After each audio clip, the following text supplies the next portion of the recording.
வாங்க, இன்னைக்கு வாழைத்தண்டு சூப் செய்யலாமா?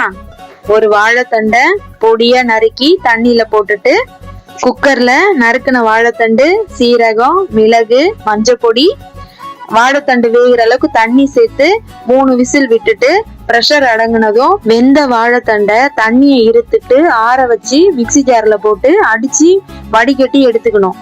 இப்போ ஒரு கடாயில எண்ணெய், கருவேப்பிலை, வெங்காயம், பச்சை மிளகாய், இஞ்சி பூண்டு பேஸ்ட் சேர்த்து வதக்குனதும் வடிகட்டி எடுத்து வச்சிருக்கிற வாழைத்தண்டு சாறை கலந்துட்டு தேவையான அளவு உப்பு போட்டு கொதிக்க விடணும். கொதிச்சதும் அதுல 1 டீஸ்பூன் சோள மாவு கரைசலை சேர்த்துட்டு கொத்தமல்லி சேர்த்து இறக்கணும். ஒரு பவுல்ல சூப்பு சேர்த்து அது கூட கொஞ்சம் மிளகுத்தூள், கார்ன் சிப்ஸ் சேர்த்து சாப்பிட்டு பார்த்தா டேஸ்ட் வேற லெவல்.